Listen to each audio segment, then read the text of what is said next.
Hi YouTube family. Mummy आज आमची चुलीवरचं चिकन करत आहे. हे बघा, हे टाकते मसाला. चिकनची क्वांटिटी जास्त आहे आज. हे हळद मीठ लावलेलं चिकन आहे.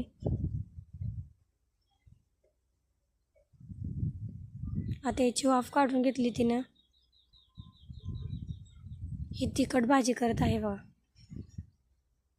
खूप फास्ट शिजतं चिकन. खूप छान भाजी लागली त्या दिवशी. चुलीवरची असल्यामुळे चुलीवरची एक चव वेगळीच आहे. तिखट टाकलं तिनं. 2 पळ्या तिखट टाकलं होतं एवढ्या भाजीला. हे शिजलेलं चिकन टाकून घेतलं बघा तिनं. आता भाजीची क्वांटिटी जास्त आहे कारण खूप पाहुणे येणार होते आमच्या घरी. कशी वाटते भाजी सांगा. खूप छान लागली आम्हाला तर. सगळ्यांना आवडली.